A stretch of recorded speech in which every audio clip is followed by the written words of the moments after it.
Welcome to week number 2 of ECE 111, Introduction to ECE. Today we're going to look at using MATLAB to solve problems that you run into in Math 103, Algebra 1.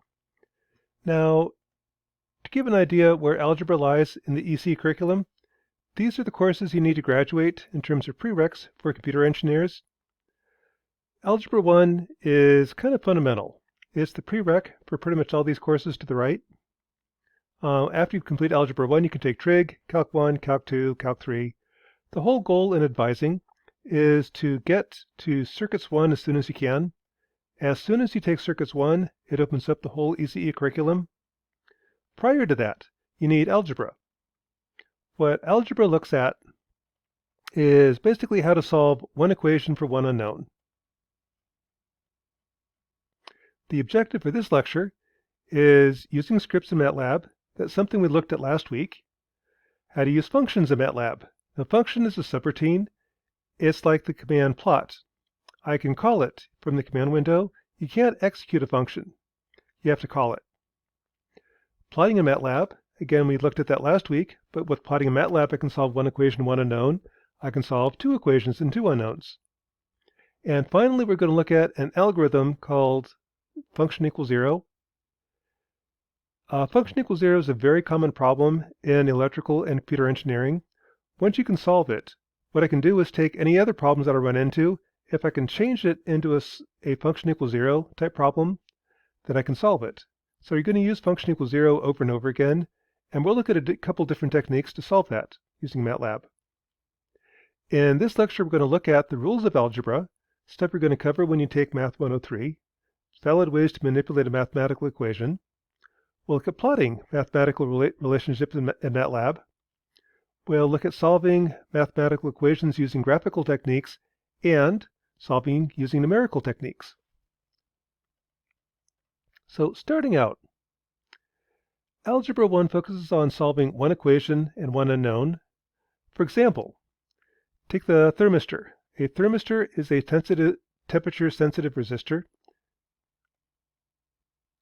It's a resistor where the resistance varies with temperature. And if you plot it, it's going to have some curve. In this case, there's resistance versus temperature for a thermistor. Or I can describe it with a mathematical equation. For example, this one. Here I'll take the temperature in degrees Celsius, add it to 273, take this ratio, e to the x times 1,000. So that relates temperature to resistance. What I can do is, given temperature, solve for R. Or, if I know the resistance, solve for temperature. Another example, a photoresistor kind of looks like this. You might have seen these. It's got a little squiggle on the top. This is a resistor where the resistance varies with light level. And again, if I have lux on this axis, I've got resistance. This also follows a curve where resistance goes down as light goes up.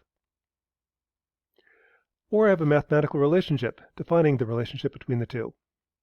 What I can do using algebra is, given lux, find R, or given R, find lux.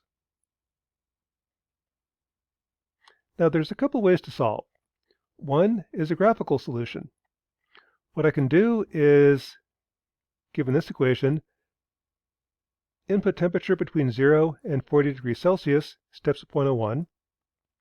Once I have temperature, I can solve for R, almost the way you write it. So this would be 1,000 times the exponential, or e to the 3905. And again, I've got to use dot slash, because this is 4,000 points in that matrix. This tells MATLAB, don't do a matrix division, do a 3905 over each temperature separately. Minus 3905 over 298. 73. Plot temperature versus resistance, and here's what it looks like. So what this tells you is, as temperature goes up, R goes down. What the graphical solution does is, given temperature, I can find resistance by reading it off the graph. It also lets you go backwards. Given resistance, find temperature. But here's a problem. How do we get more accuracy? For example, if I read 1.5 kiloohms under the temperatures right around 16 degrees Celsius, can I get more digits of accuracy? And there's two ways to do that. One, I can apply rules of algebra so that given resistance, calculate temperature. A second approach is I can use numerical methods to search. What's the resistance? Or what is the temperature that results in 1500 ohms? So let's look at the first approach. When I use algebra, I have to apply certain rules. If I have an equation like a equals b, equals is a very powerful symbol. What that means is the two sides are equivalent. I can use a and b interchangeably. To keep this as a valid equation, whatever I do on the left-hand side, I have to do the same thing on the right-hand side. So some of the legal operations. For addition, I can add the same number to both sides and get a valid equation. So if a equals b, then a plus 5 is equal to b plus 5. Another legal operation. I can multiply. I can multiply both sides by the same number and get a valid equation. I can say a plus 5 times 7 is b plus 5 times 7. I can apply the distributive property. A plus 5 times 7 means 7 times a plus 7 times 5. And I can use the commutative property. Addition is commutative. I can add in any order. Multiplication is commutative. Multiply in any order. Some other useful properties for doing algebra. E to the x, exp of x is defined as e to the x. That's just MATLAB notation. MATLAB doesn't do superscripts very well, so it just has the function exp, a function of x. Relationship between e to the x and log of x. E to the log of x is equal to x, and the log of e to the x is equal to x. We'll use that again a little bit fairly shortly. Another rule of algebra. I can always multiply by 1 and not change the equation. So if I multiply by b over b, a times b over b is also valid. And I can add 0. A plus 0 is equal to a, so a plus b minus b is also equal to a.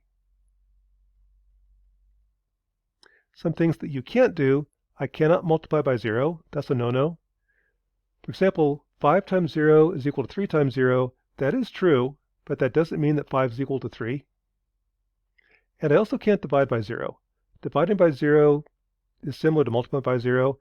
Dividing by 0 gives you an undefined number. So a over 0 equals b over 0 doesn't really tell you much about a and b. So you got to watch out for 0. For example, this is what you do in Math 103. If I have this equation, solve for x. Well, the way I do that is I want to clear the denominator. So multiply both sides by 15 plus 2x.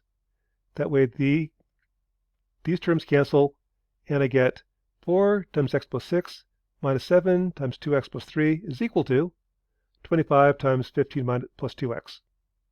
Now use the distributive property, multiply this out. For example, this becomes 4x plus 24, and so on. Now group the terms. Put all the x's together, all the constants together. I want to get all the x's on one side, so let's add 10x to both sides. So I'm going to add 10x to the left-hand side, add 10x to the right-hand side. What that does is 10x cancels with minus 10x, gives me 3.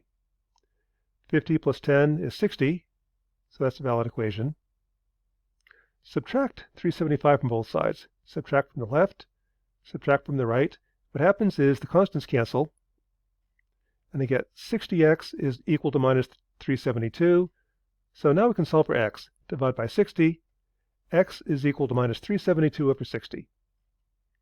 That's kind of what you do in Math 103. Using algebra, I can go backwards and solve for x. And that's kind of a cute little proof. Using algebra, I can prove that 2 equals 1. So suppose a equals b equals 1. In that case, if that's true, then I can multiply both sides by a, get you a squared is equal to ab. I can subtract b squared from both sides. So a squared minus b squared is ab minus b squared. I can factor. a squared minus b squared becomes a plus b times a minus b. And you can see that. If I multiply this out, I get a times a is a squared. A times minus b is minus ab. B times a is plus ab. B times minus b is minus b squared. ab and minus ab cancel, gives you a squared minus b squared. So a squared minus b squared is equal to a plus b times a minus b. Factor out of b, I get b times a minus b. Now these terms cancel. Divide by a minus b, and I get a plus b equals b. A and b are 1, 2 equals 1. So that's one thing you can prove with algebra, that 2 is 1. You're kind of suspicious, probably suspicious that there's something wrong with this proof. I'll give you a second to look at it. Where's the mistake? There's got to be a mistake. I'm pretty sure 2 is not equal to 1. Well, the mistake is right here. If I plug in numbers, this says 2 times 0 is 1 times 0. Now that's a valid equation. 0 equals 0. I can't cancel the zeros. 0 times 0 does not mean that 2 is equal to 1. So when you do algebra, you got to watch yourself a little bit. Don't multiply by 0. Don't divide by 0. If you do, you can get nonsense answers like 2 equals 1. But anyway, back at the ranch. Some applications of algebra. Suppose I have a temperature sensor. If I know temperature, I can tell you resistance. Suppose I know resistance. What's the temperature? Again, I could graph it and know the answer is right around 16 degrees. Can I get more accurate? Well, if I could solve for t in terms of r, I could plug in r and get the answer. So to do that, what I'll do is divide both sides by 1,000. Now take the log of both sides. The log of e to the x is just x, so this is the exponent, comes out over here. Now, bring this term to the left. Add 3905 over 298 to both sides. And now to get the t, I'll invert both sides. Take the inverse to the left-hand side, inverse to the right-hand side, flip the numerator to denominator. Multiply both sides by 3905, and subtract 273. So this is temperature in terms of resistance. What that does for me is by doing some algebra, I can find T in terms of R. If I know the resistance, R is 1500 ohms, find T. So here the denominator is log of R over 1000 plus 3905 over 298. The numerator is 3905. Take the ratio minus 273. There's your temperature. It's 16.0560. And the advantage of using algebra is I can get more decimal places. I'm not going to read the graph to 4 decimal places, but using MATLAB, I can calculate it and get it to 4 decimal places. So that's one solution. That's what you're going to do in Math 103. Note that this is kind of a lengthy process, but you're going to have to do that during midterms. And sometimes algebra doesn't work very well. For example, if I have 2 equations, 2 unknowns, presumably I can solve. Suppose I have y equals cosine of 3x over x squared plus 1, and y is equal to 0.1 e to the x over 2. Find x and y. Now algebra doesn't work real well. These are equals, so I can substitute. Take this guy, plug it in over here, and I get cosine of 3x over x squared plus 1 is 0.1 e to the x over 2. Solve for x. At this point I'm stuck. I don't really know what to do. A second way to solve is graphical methods. Let's assume x is between minus 4 and plus 4. I can write the first equation. I can write the second equation and plot them. And here's what it looks like. Here's y1, here's y2. And I can see where the two intersect. Those are my solutions. This actually has 5 solutions. And I can read off the graph roughly what those solutions are. Suppose I want to get those answers more accurately. That's where numerical solutions come into play in MATLAB. So what I want to look at here is how to solve function equals 0 using numerical techniques. And we're going to look at MATLAB scripts and MATLAB functions. Now a script we looked at before. That's a set of commands in the editor in MATLAB that I can run. It's just like I type those commands into the command window. A function, however, is a subroutine. It's like the function plot. I can call a subroutine, but I can't execute it. So scripts and functions are a little bit different. The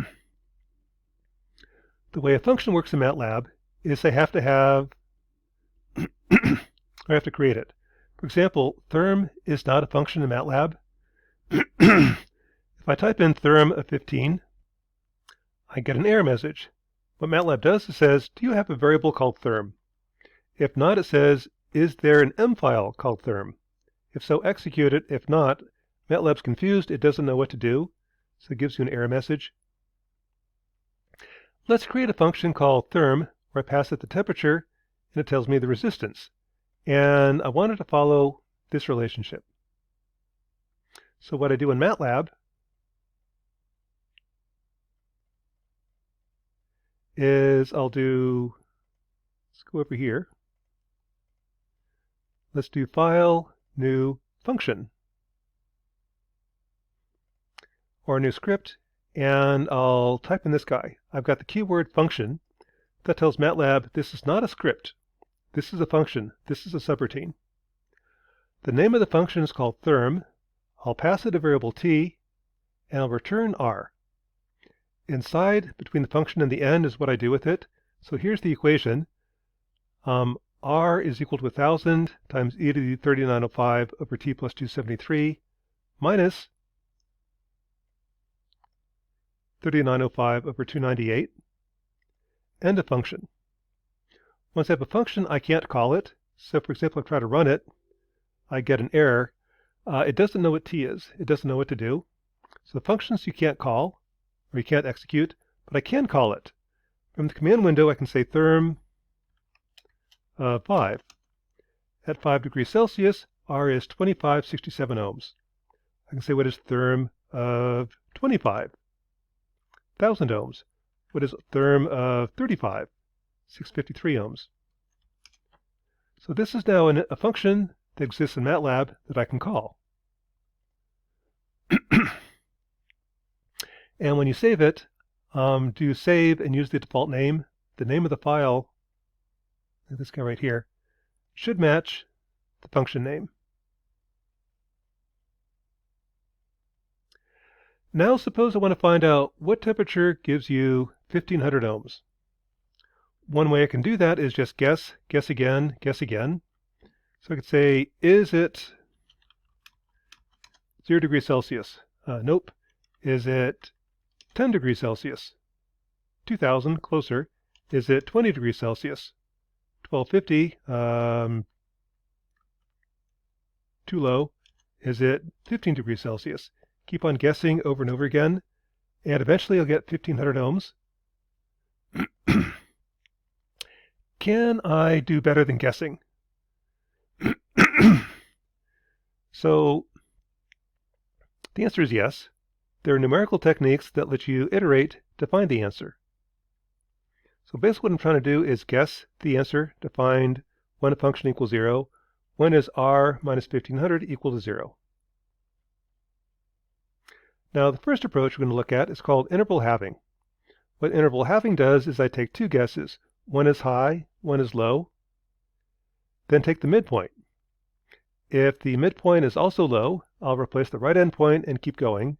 If it's high, I'll replace the left endpoint, keep going. Once I get the next point, I'll take the midpoint here. Here it's high, take the midpoint, and keep on taking the midpoints. Eventually I'll work my way in. So here, for example, is interval halving. Here's my target. I want to find out when is R equal to 1500 ohms, or what temperature gives you 1500 ohms. My left endpoint is going to be 0 degrees Celsius, right endpoint's 30, so somewhere between 0 and 30. I'll iterate 30 times. Each iteration I'll take the midpoint. Find the error at the midpoint, with the resistance at that temperature minus 1500. If the error is positive, replace the left endpoint, otherwise replace the right endpoint. Display the iteration number, the resistance, and R, for the error. pause half a second, then repeat. This part right here is not necessary, but it's kind of fun to see what's happening. If I run that, here's what it looks like. So there's my first iteration, the temperature that I'm guessing. There's the error. And eventually the error goes to 0. When I'm done after 30 iterations, the temperature is 16.5.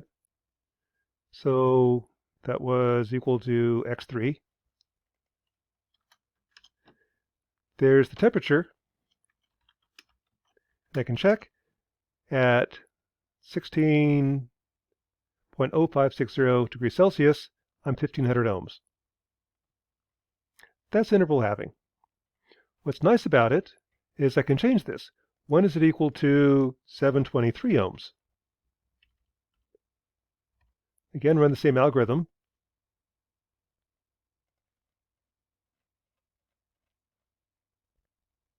I'm trying to get 723 ohms.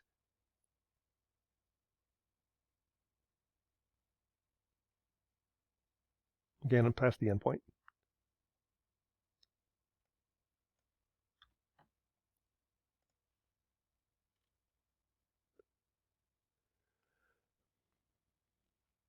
And eventually says, okay, there's the error. Error is getting closer to 0. After 30 iterations, it says, there's your temperature. At 32.5632 degrees Celsius, I'm at 723 ohms. That's interval halving. And that's kind of what we just did. There's another way of doing it. Now the problem with interval halving is I don't take into account how large the error is at the endpoint. I just say pick a point high, point low, and check the sign. Is it bigger than 0, less than 0 for the error? California method takes the error into account.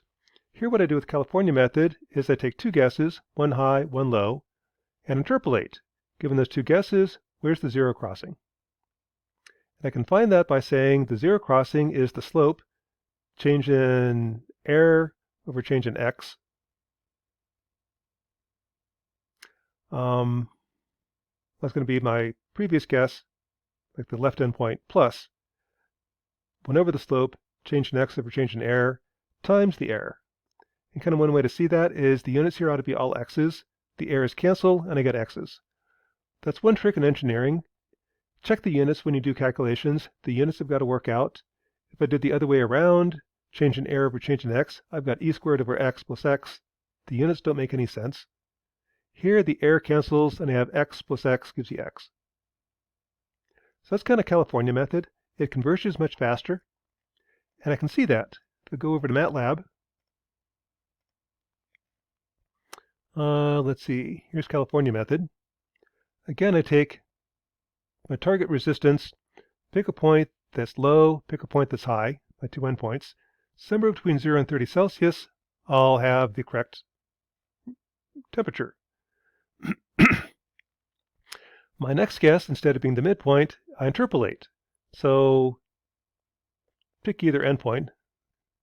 I'm going to take the right endpoint, minus the change in x over change in y times the error. As long as you're consistent, it works. So if this is x1, this is y1. Calculate the error at that point, and then if it was greater than 0, replace the right endpoint. If the error was less than 0, replace the left endpoint, and repeat.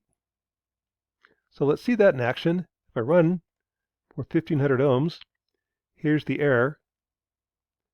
And note with California method, the error converges much, much faster. So I can stop after 17 iterations.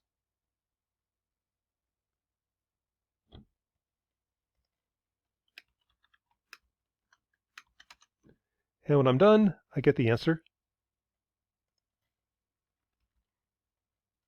And again, if I want to do something like, let's do 723 ohms, I've got to make sure my right endpoint, the correct answer is somewhere between my two guesses.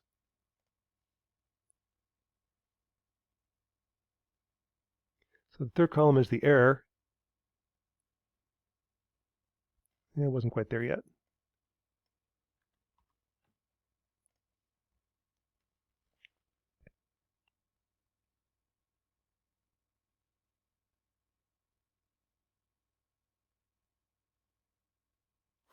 And after 30 iterations, it pretty much nails the answer.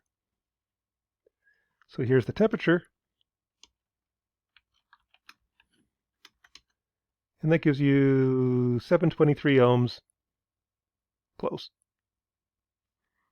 That's California method. Third approach, Newton's method.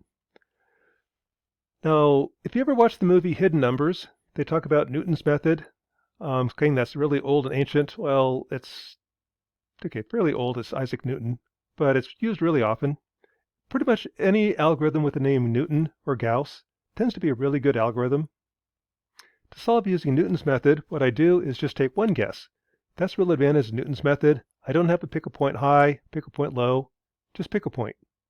Then draw the tangent at that point, see where the tangent hits the x-axis. That's my next guess. At this point, draw the tangent, see where it hits. That's my next guess. See, very quickly, Newton's method converges. The way I do that in MATLAB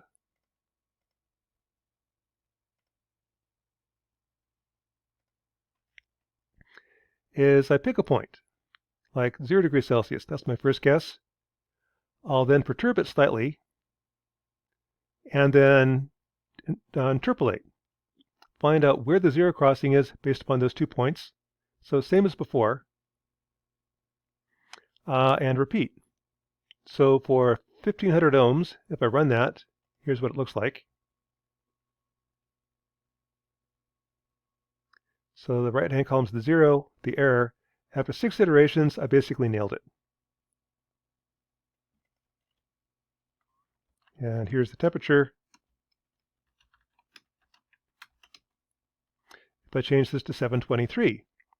Again, before I had to modify the endpoints because the 2 endpoints have to include the correct solution.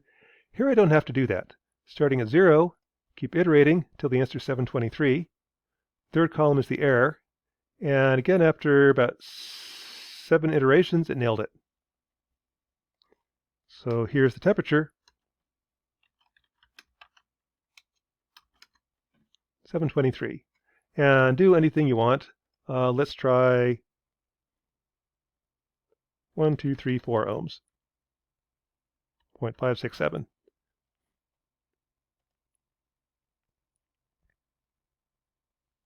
Nailed it in 6 iterations. And the temperature is 1, 2, 3, 4, 0.567.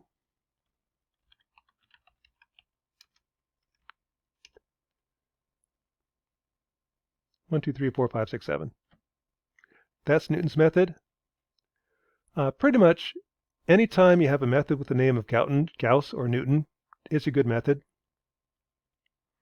So that's one way to find temperature to more decimal places. And actually, either of those methods work. Interval halving, California method, Newton's method. Newton's method tends to work better. So let's have some fun with Newton's method.